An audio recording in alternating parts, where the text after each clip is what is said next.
Hello, welcome to the Empower Hour podcast. I am your host, Amber Dobkins, and the purpose of this podcast is to inspire women to embrace their inner voice and speak their truth. We're continuing a series called Embody Your Most Courageous Self. So you will hear from 8 amazing women on how they embodied their courage and power. Today's guest is a powerful woman who went from struggling with debilitating shyness, being a doormat and people pleaser, becoming a solo mom, and filing bankruptcy, to cultivating a life of pleasure, learning how to manifest, and became the founder of the Comeback Queens. She started sharing her comeback story and teaching other women that even at the lowest of low moments, we are fierce and become stronger through it so that we can come back and remember our worth and our worthiness. She's a Luxe lifestyle design coach, a Shandara energy weaver, and the founder of the Comeback Queen. Not only all of this, but she's also an author in the new book, Jaguar Medicine, which comes out in January 2022. Her chapter in the book is called The Day I Put On My Don't Fuck With Me Pants and Kept Them On. I'm so excited to read her chapter and chat today with my Jaguar sister, Chelsea Frederick. Welcome, Queen Chelsea. Thank you so much, Amber. It's so wonderful to be here and just such an honor. I'm very excited. Yes, I'm excited too. It's such an honor to have you, and I've really enjoyed getting to know you better. And what I would love to know more about is how you named the chapter in the book. Yes, it's a little bit spicy, isn't it? And it really was a very powerful turning point moment in my life. And really within this chapter, I share my whole story, my whole transformation from being that really shy, people-pleasing doormat. And that was one very significant turning point moment. That day, there actually was a day to the point that I went on and I posted that on Facebook. I posted, I've got my don't fuck with me pants on today. And, it was funny because back then the censorship wasn't quite as heavy as it is now. So it was really well received. So many women just were like, yes, I love this fire. I love this energy. And a lot of them were also saying, I love this side of you. It just really felt like, even just a turning point in my self-expression. But it was because I had a conversation with someone in my life who I'd really allowed to, just call the shots for so long. And for me, it was an important moment in really putting my foot down, drawing my line in the sand and just saying, no, this isn't going to happen anymore. And so that's what it looked like. And when we got the information about the book, it just really clicked into place because those pants to me have always been very kind of like sexy Jaguar print kind of pants. That's what they look like in my mind. That makes a lot of sense. I totally get that. Through writing and Jaguar Medicine, I felt an activation also, and I've been wearing more print and like just allowing the spice to come out because it is fun and it is an expression that is within us. I feel like so many women, I think, stifle that and don't let it out, and allowing that to emerge and those boundaries to come and really standing up for ourselves and having our own back is so powerful and transformational. Absolutely. And I didn't have that for so long. I actually shared in a live earlier today on my weekly live series that I do about that, this whole aspect of being adored and devoted in our relationships, but that also, for us to experience those kinds of relationships, we really need to have that ability to adore and be devoted to ourselves. And I didn't have that. It was like this missing link that I just didn't really receive, I guess, in my upbringing. And so I was really just living by default and floating along and getting into relationships that weren't good for me and even business contracts. And it really ended up being this cumulative pile of, just a life that did not suit me at all. So really it was about 10 years ago that things started to turn. Wow, that's so important. What do you think that turning point was that helped you embody that?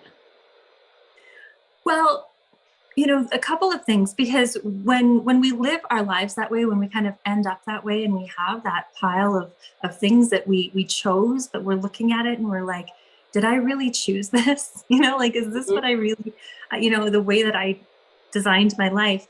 And I realized that, you know, there was a lot of feelings of guilt and a lot of feelings of obligation. And again, this is where the people pleasing came out. I was not putting myself as a priority. So it was really, you know, around 2011, it was this beautiful moment in the coaching industry where there was this kind of wave of information coming out. And so it ended up being the coach training program that I took that really helped draw me out of this life that just felt very rigid and really not intentionally designed. Even though, I mean, I had an incredible career. I was working as a naturopath at the time, but I had a lot of guilt because, you know, I was in a lot of debt from that career, and I didn't enjoy it. You know, I loved the philosophy. I loved the, you know, just everything about natural medicine, but the actual working in a clinic, being very sterile, not having that kind of beautiful relationship, that connectedness that I love to have now with my coaching clients, you know, where it's just a lot more open. You know, I share who I am. We connect on a beautiful level. So back then it was that level of separation also, that, you know, that distance. So I felt very isolated in my life. And then when I experienced and heard the words of this woman who would eventually become my coach and my trainer, she said things like leaning into your pleasure and having your love tank full, like all these things. And I was just like, those are two things that had never occurred to me, to lean into my pleasure and to fill up my love tank. I didn't even know I had a love tank. You know, so it was like she just like opened the curtains to this whole new possibility. And it was lifestyle design. That's the kind of coaching that I still do. It's this belief that, or this philosophy that you can design your life exactly how you want it.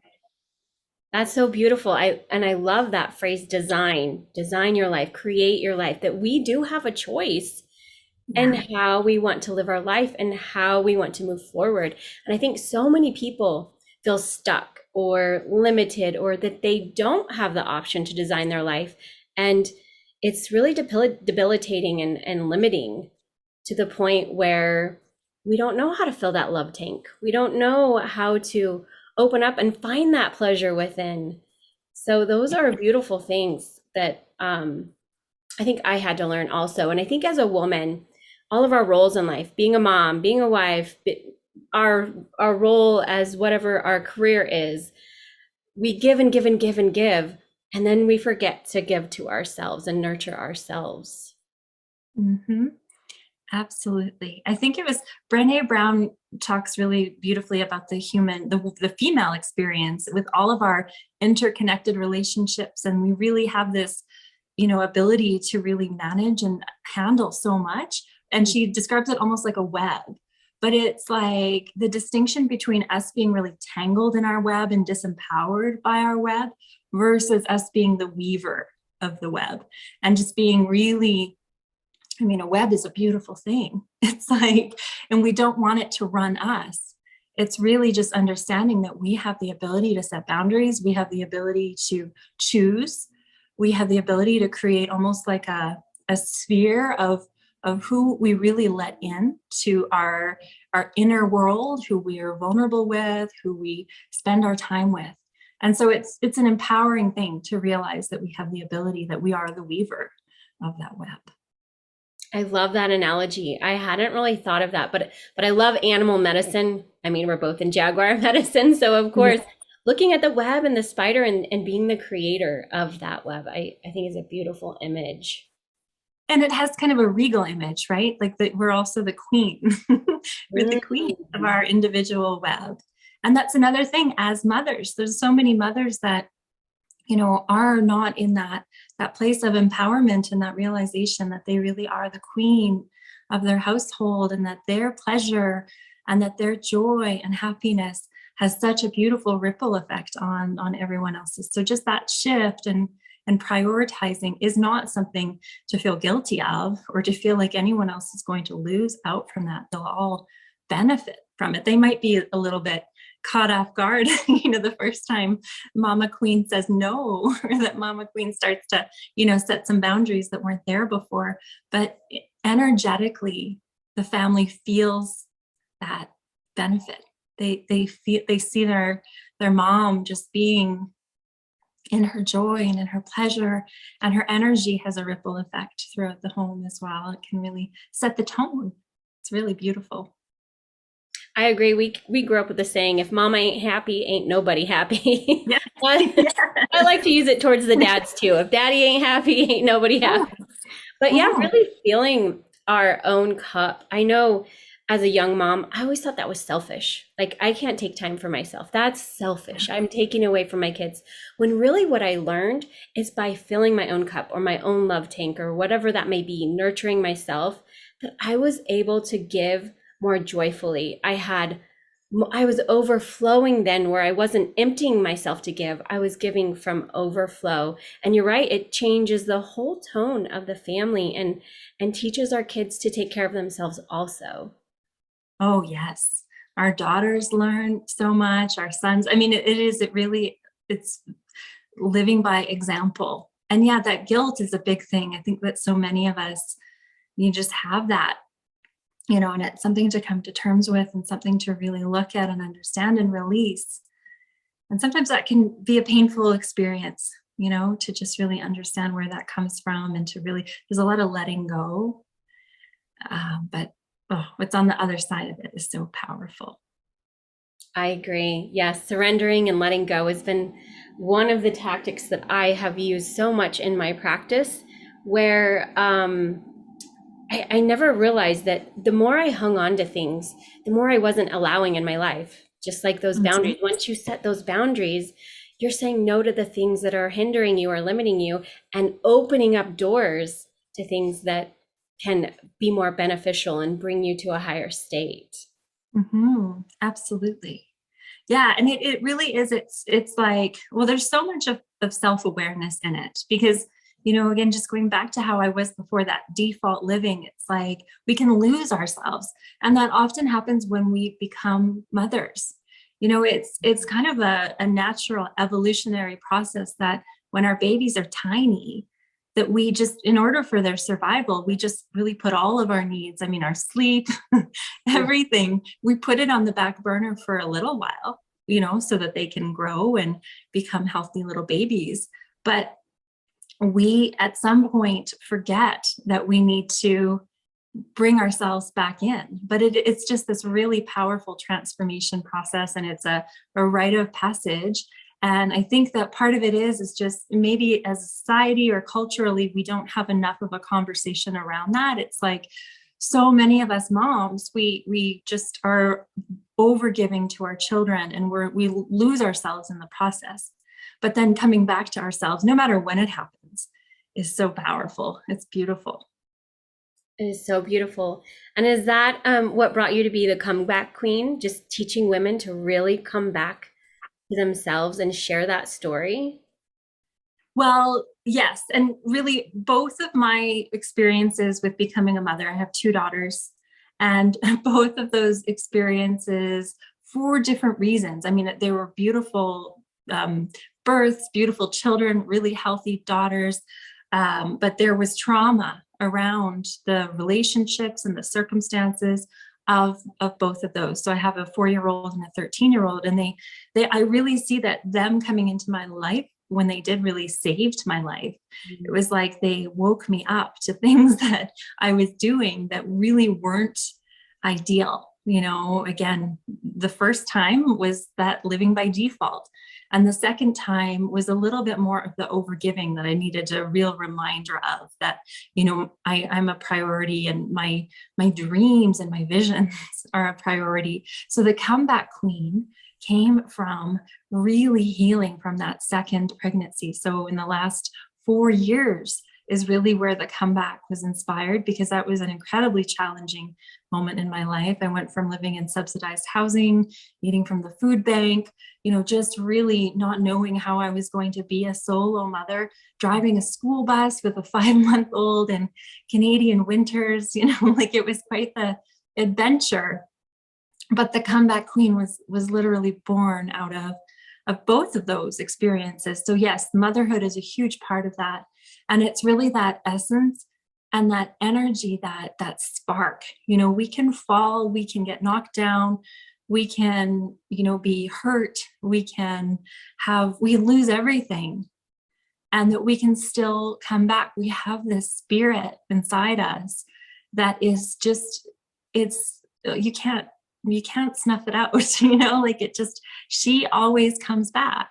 And we have this ability. It's like, even if someone tells us we can't do something, we have this really beautiful rebellious spirit within us that says, watch me, like, watch me, I'll do it. And just really believing in ourselves, like you said, backing ourselves, taking care of ourselves, prioritizing our health, our sleep, our nutrition, our needs, our spirituality, our connection. That was a big one that really got me through this last really low point, was my connection, my faith, my ability to, or not even ability, but my remembering to pray, my remembering to just ask, and to know that we're never alone, that we're held and we're loved and we're supported by something way beyond what we can see.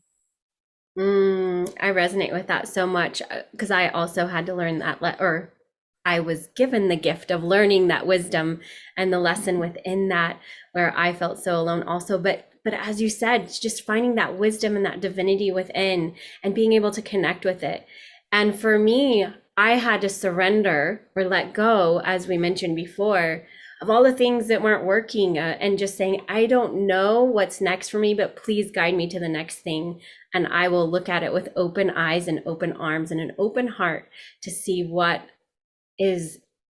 resonates with my soul and my heart and brings me back to myself, as you say. Absolutely. And surrender is such an important word, and it's such a big part of the latest phase that this is something that I've been learning even in the recent, 6 to 12 months, surrendering.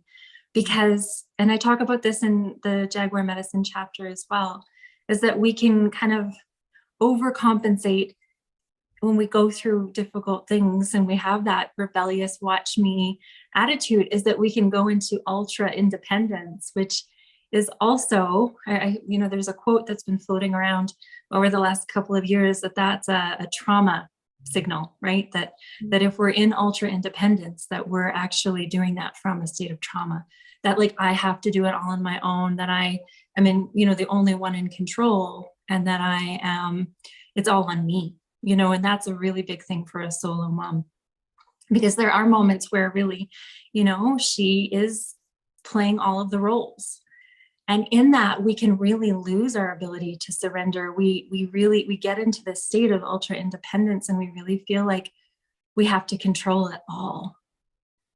And that is sometimes a survival mechanism, and it can really get us through some difficult times. But it was such a powerful thing to remember, to surrender again, to remember that I am supported. And, as soon as I really got that, the support just rushed in, but sometimes we also need to ask for it.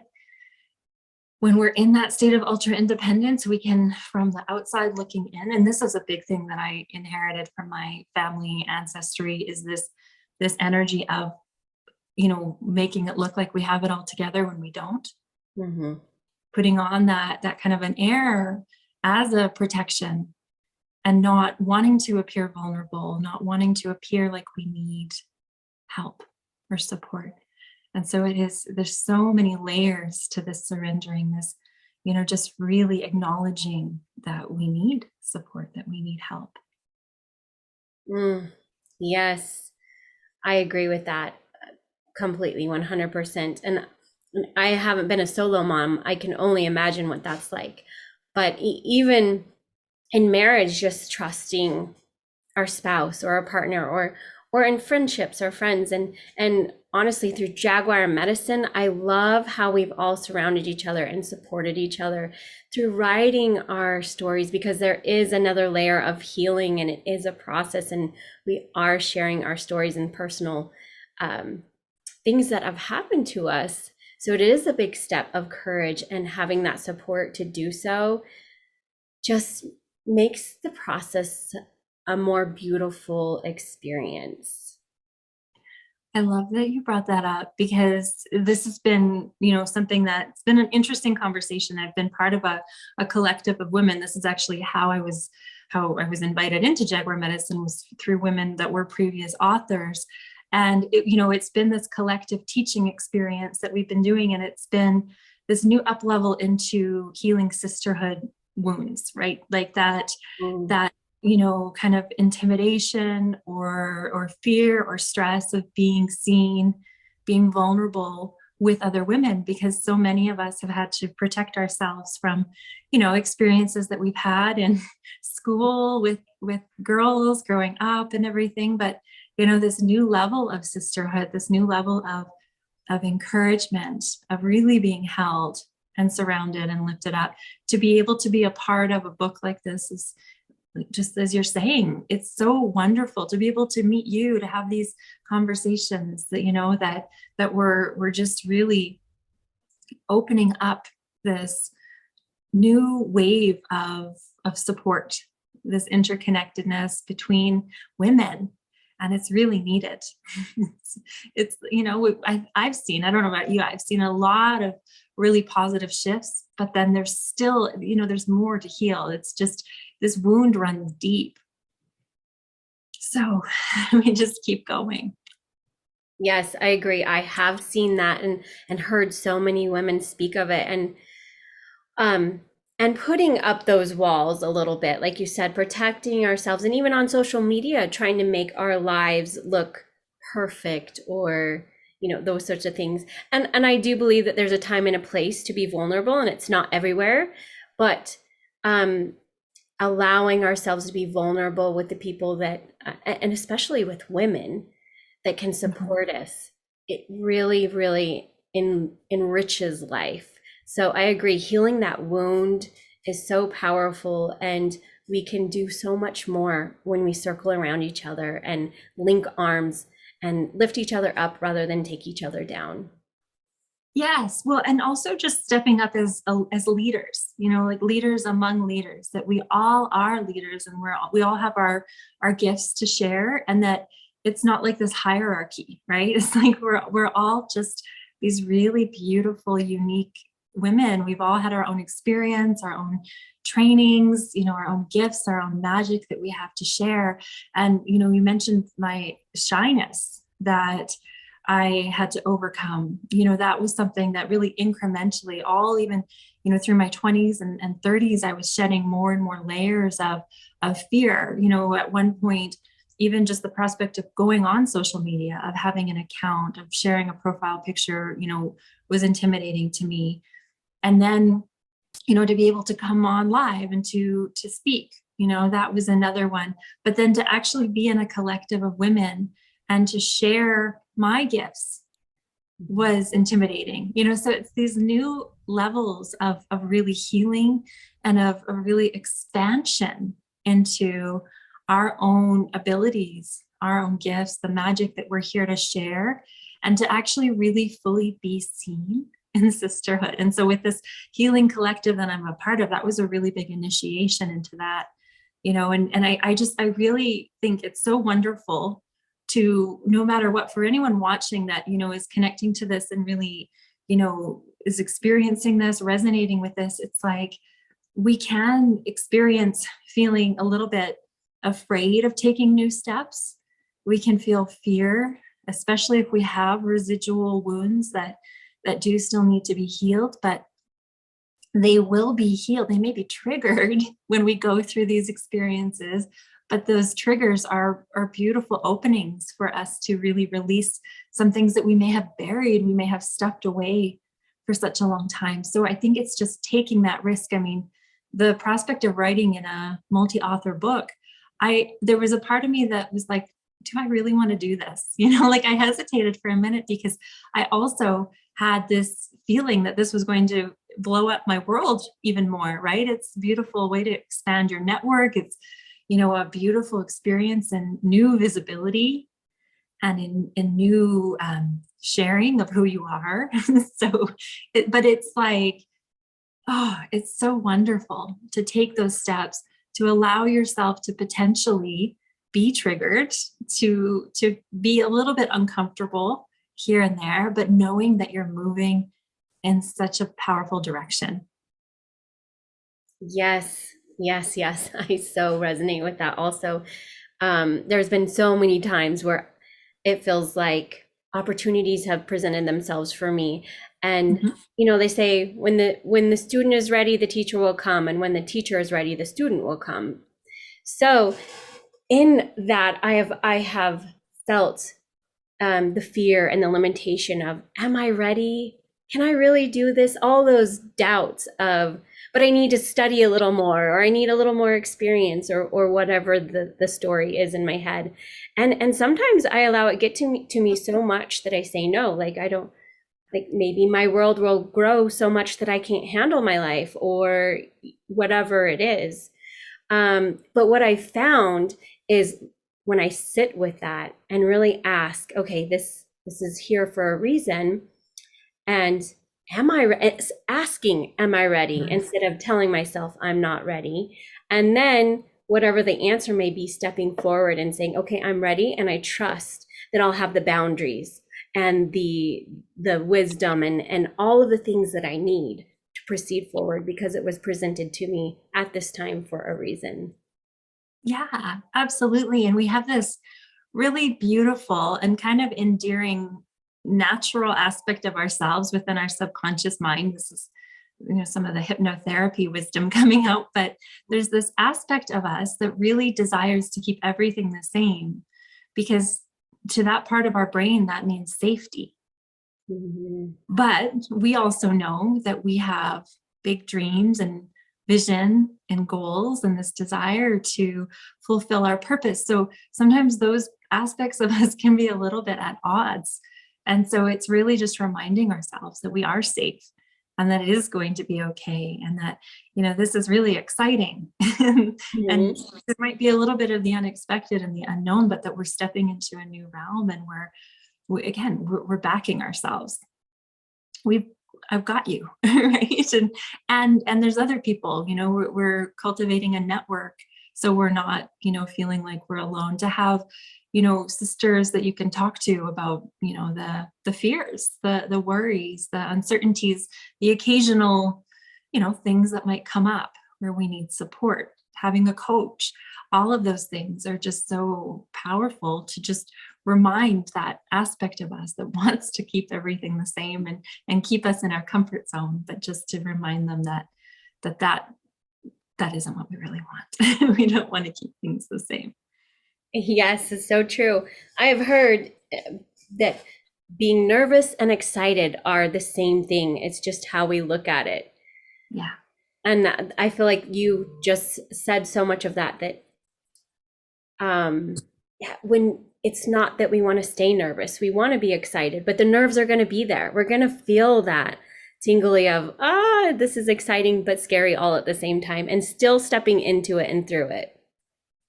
Yeah, and that's where we feel most alive.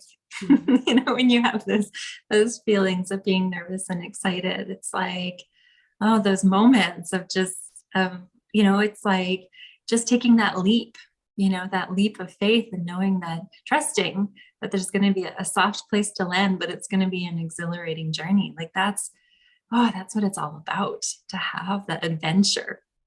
I've always said that when I'm old, that I want to be the granny with all the good stories. Like that I want to be able to have amazing stories that I share with my grandchildren, and I don't know, their friends or whoever, but just to really have lived a really adventurous life. And that's gotten me into some interesting predicaments, but they're all now they're just good stories, right? Yes. Oh, that's so true. So what were some of the tools that really helped you? I know you shared about boundaries and a few other things, but are there other tools that you feel really helped you embody that power and courage within you? Yeah, so the progression, I mean, definitely first being introduced to the lifestyle design, just, again, back to that leaning into your pleasure, getting clear on what it is that you really want, because back then I didn't even really know who I was. So Mhm. there's a lot of self-awareness, and there's so much that can be done with that through inner child work, through journaling, through shadow work, through hypnotherapy. That's been one of the most instrumental tools for me, both to learn myself, but to also receive it. Because again, we have these things within us, potential past traumas, Mhm. associations with, again, for several reasons. The reason that I had the fear of speaking, of being the shyness, was because I had associations through my childhood of what happens when you put yourself out there.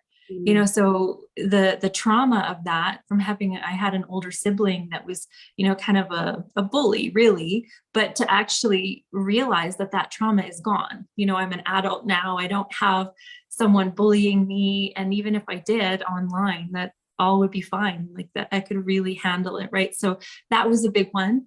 And then the other one, and this goes along with the people pleasing and deprioritizing myself, where hypnotherapy really, really helped me, was to heal what I would describe as a love addiction.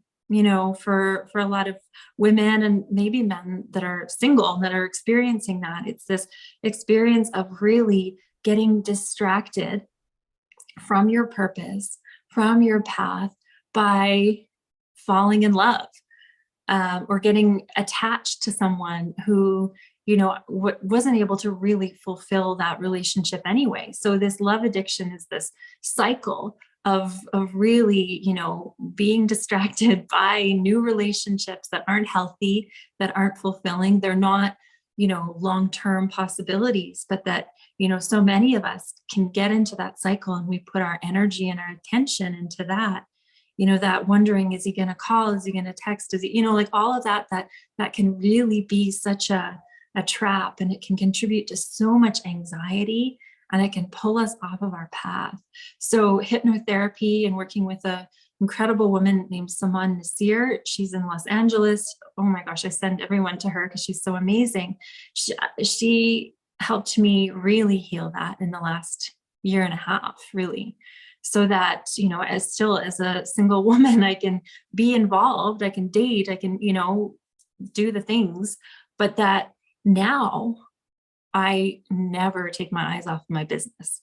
My energy is full on in my business. And, if I were to go through a heartbreak, I still would be focused on my business. I wouldn't let it knock me off my feet. And so there's just been a huge amount of healing through the hypnotherapy, which has been really powerful. Yes. Wow. I can resonate with that, just being a mom and raising teenagers. My kids are adults now, but I remember in the teenage years, when I first started my business, feeling like I wouldn't have time to really be there for my kids' emotional needs, because we all know teenagers like to talk till wee hours into the night about all their struggles and things like that. And I always wanted to be there for my kids and really guide them emotionally and let them know that I'm there for them. But then thinking, well, if I stay up late, then how am I going to manage my business the next day? And feeling that tug and pull of, I want to do both, and I know it's possible, but how to really implement that. So I really loved what you just said, where I know you said it towards love and dating, but I resonate with that also, just in family life.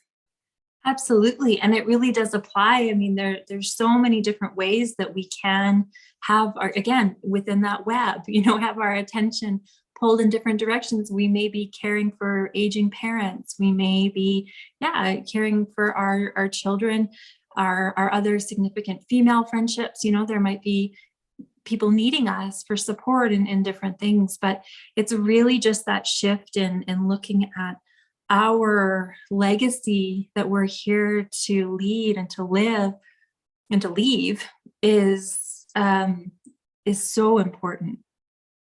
It's beyond important. It's really the reason that we're here. And so, and just in terms of seeing that as a priority, we're also prioritizing ourselves. And there's always a way. It's just really looking at, again, the boundaries, the self-care, making sure we're well rested, all of those things. And it is just, again, it all comes back to really how we feel about ourselves and how we look after ourselves. And if we're well rested, if we have our love tank full, then we can give, and then all the energetics. This is this whole unseen world of us, especially those of us that are healers, that are empaths, that, we work with people, whether it's in person or by distance. It's this reminder that part of self-care is this unseen energetic self-care that is beyond important, and that we can forget about it. But it's even more important. It's heightened right now in the energy weaving that I do, which is the thing that recharges me and that I do, every night right now, but I've lost it. There's been moments where I haven't done it for weeks, and do I ever feel it? That depletion and that exhaustion. So anyone just watching this that's feeling that, just know that there's so many ways, beautiful embodiment practices and energetic healing practices that can really help to ensure that when you give, you're not necessarily giving of you. You're channeling, you're connecting to source, and you're giving from beyond yourself, so that you're not depleting yourself as well. That's such great advice. I really love that, because it's so true. As I mean, I do energy healing work, and I have depleted myself giving, and I love the work that I do. But you do have to put those energetic boundaries and the protections around you, while still being an open vessel all at the same time. It's kind of a balancing act, but very, very helpful, not only as a healing practitioner, but also just if you're an empath going to the store. I know for me that used to be overwhelming, and I'd have to put some energetic boundaries around myself so I didn't take on everything and everyone's emotions that I just naturally feel. I believe it's a gifting. So yeah, those are powerful tools. I agree. Yeah, my mentor used to call me a spongy empath. Because it's like we literally absorb everything like a sponge. It's not, I think being an empath is such a beautiful gift, but if we're spongy, it's like we're just going beyond, we're not meant to take on that much, and just to have that awareness that we can actually kind of turn it off in certain situations. Like, we don't really need to be an empath at the store, although it's wonderful to be able to be that tuned in and sensitive to what, the stranger in the produce section is feeling, but, also seeing it as it's a calling, it's a job. And it's something that, we don't want to be working 24/7. We want to really guard our energy and our time that way, so that we're able to really be fully focused when it is time to support others as well. Yes. Well, I would love to hear more about, like, just say someone's watching this and they resonate with you. How can they work with you or connect with you? Absolutely. Yeah. So I am very active mostly on Facebook, here on my Facebook profile, a little bit on Instagram. I do a weekly live series on my Facebook page at 1 p.m. Mountain Time called Multifaceted. I just recorded my 27th episode, so it's been going for just over 6 months now. And within that, they're all on YouTube as well, if anyone wants to watch the archives. I really explore the multidimensionality of who we are, and how coaching and how energy work is impacted by that. It's just, really multifaceted explains it so perfectly. It's like we're diamonds and we have all of these layers to who we are, and angles that we can look at one another from, and ways that we can be supported. So multifaceted is an exploration in all of that. So the old episodes can be viewed through my link in my bio on my YouTube channel. And then I also have a free Facebook group called The Comeback Queen, which is basically a place where, this story of a woman, anyone who identifies as a queen, really, in her comeback and where she begins. It's the starting point. So there's all sorts of free resources within that Facebook group. It's a place, a community for women to get together and to really feel supported in community, feel seen, to, again, just be in this sisterhood where we're cheering one another on, we're lifting one another up. And I go live in there quite often. I host free masterclasses, and it's, there's all sorts of links in there as well as in my bio for other ways to connect, whether it's through booking a free strategy session or to, read up on some of the other work that I've done. So the link in my bio has all of that on the Linktree account as well. I love Linktree, where everything is all just in one space. I haven't had a working website for so long, and my intention is to have one for when Jaguar Medicine comes out. So I'm working on a new website, but yes, right now Linktree has it all. It's all housed very nicely and nice and simple. So yeah, it's a good place. Perfect. And you're welcome to put that in the comments or somewhere where people can reach you from this podcast, and we'll share that out. Absolutely. And anything else that you want to leave us with, a quote or anything else you want to share? Oh, let's see. Well, I think, just the extension of this work of the comeback queen, of, the story that I share in Jaguar Medicine, this whole conversation isn't over. It's that the latest evolution, and this is where I'm seeing my work going. I'm actually just about to launch a new program in the next couple of days on relationships, on devotional love, on polarity. And so it's really coming back to this realization from, going through trauma, going through this interdependence, to this realization of how women and men can support one another in really beautifully healed relationships, really fully experiencing the feminine and the masculine, and just seeing how powerful a really beautifully healed relationship can look like. So I think that's just what I want to share, is this whole comeback story, my whole journey. I